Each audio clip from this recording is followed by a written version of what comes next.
Que vous disent vos clients face au durcissement des conditions d'accès au crédit? Quelles sont les perspectives pour 2022? Alors ça devrait être plutôt une bonne année parce que vous parliez des taux bas. En fait, on devrait encore avoir des taux bas en 2022. Les banques sont très volontaristes, elles ont des objectifs très importants en matière de crédit immobilier. La même chose qu'en 2021, voire plus 10 ou plus 15%, donc ça donne des perspectives importantes. Historiquement, on a plutôt des hausses de taux en fin d'année et là, en fait, 60% des barèmes qu'on a reçus sont à la baisse, ce qui fait qu'on retouche un taux moyen à 1% sur 20 ans, ce qui est le plancher historique. Donc on a plutôt des conditions qui sont favorables. La vraie question pour 2022, c'est est-ce que ces prix vont continuer à monter et est-ce qu'on va trouver des biens qui correspondent à monsieur et madame tout le monde, puisqu'on a tous envie de cette maison avec jardin. Mais vous pensez vraiment que les taux de crédit ne vont pas augmenter de manière significative? On parle de plus en plus d'un resserrement des conditions monétaires des banques centrales. Oui, alors il y a cet aspect, mais il y a un aspect qui joue. Alors ça va forcément créer un climat de hausse des taux. On l'avait vu en novembre, on avait eu une petite hausse de 10 à 15 centimes. Les banques ont besoin de reconstituer aussi des marges, donc ça plaide plutôt pour une remontée des taux. Mais malgré tout, il y a cette épée de Damoclès qui est l'objectif commercial pour les banques et qui va avoir tendance à, pour l'instant en tout cas, tirer vers le commerce le deal sur les taux. C'est ce qui fait qu'on a une baisse en ce mois de décembre. Donc si on a une remontée, on va être plutôt sur une remontée hyper soft qui devrait être de l'ordre de 20 centimes maximum, ce qui fait un taux moyen à 25 sur 20 ans. Ça reste historique. Ça ne devrait pas bloquer énormément de ménages, mais ça pourra bloquer effectivement à la marge. Mais là, on parle des meilleurs dossiers puisque, vous l'avez dit tout à l'heure, ça devient difficile d'emprunter. Notamment, il faut avoir un apport. Et ça va rester le cas en 2022. Alors ça restera le cas de par l'exigence des banques d'avoir au moins le financement des frais connexes au crédit immobilier. On parle des droits de mutation à titre onéreux, les frais de notaire, les frais de garantie. Ça représente combien au total? Ça représente en moyenne 10% pour le prix d'un bien.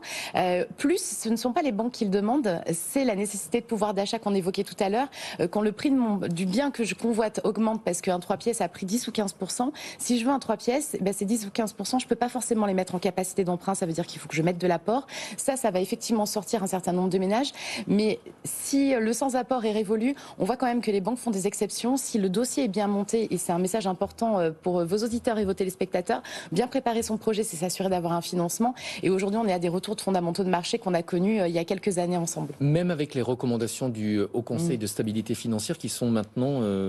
des règles. Elles ne sont plus des recommandations, elles sont contraignantes. Vous avez tout à fait raison. Les banques s'y sont adaptées depuis la fin du premier semestre 2021. C'est plutôt bien intégré. On aura toujours des effets de bord parce qu'il y avait des banques qui avaient un peu plus de souplesse que d'autres et qu'il n'y avait pas encore de vrai contrôle.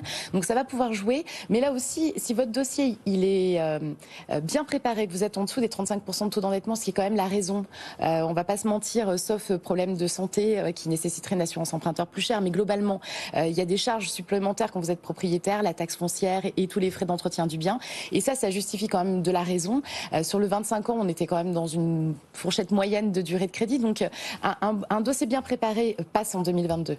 Comment est-ce que les banques peuvent être flexibles alors que ces recommandations, elles sont contraignantes? Elles ont en fait une possibilité de dérogation. Elles ont 20% de leur production trimestrielle de crédit sur lesquelles elles peuvent faire des exceptions. Alors évidemment, ces exceptions, ce ne sera pas pour les dossiers les plus tendus. Et là, je vous rejoins du coup, si je suis vraiment sur un budget très serré avec des tout petits revenus, mais c'est certainement pas le cas de beaucoup de vos auditeurs et téléspectateurs, ça sera plus compliqué.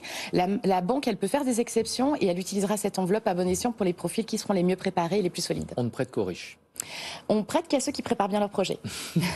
Un dernier mot, vous avez parlé de l'assurance. On sait qu'avec la baisse des taux d'intérêt, l'assurance devient souvent plus chère que le crédit. Les lignes sont en train de bouger. Certaines banques ont supprimé le questionnaire médical pour une partie de leurs clients.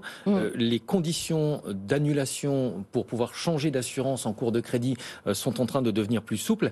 Est-ce que ça veut dire que le prix de l'assurance crédit va baisser? Alors, probablement, même si on a plus de risques depuis les 2 dernières années, avec la crise sanitaire, avec l'augmentation des risques qu'on appelle dorso-psycho, c'est-à-dire tout ce qui va toucher aux problèmes de dos et aux problèmes de tête. Les burn-out sont un exemple. Tout ça, ça vient surenchérir le coût de l'assurance pour les assureurs. Mais on a déjà remarqué, grâce à la réglementation, une baisse du coût de l'assurance. En 6 ans, on a déjà eu un coût d'assurance divisé par 2. Et donc ça va venir certainement continuer à augmenter les garanties et réduire un peu le tarif, même si on a des éléments qui jouent contre nous. Mais est-ce que les banques françaises ne sont pas excessivement prudentes? On voit que dans d'autres pays européens, l'assurance coûte beaucoup moins cher et qu'on peut avoir accès au crédit avec des revenus souvent moins importants qu'en France?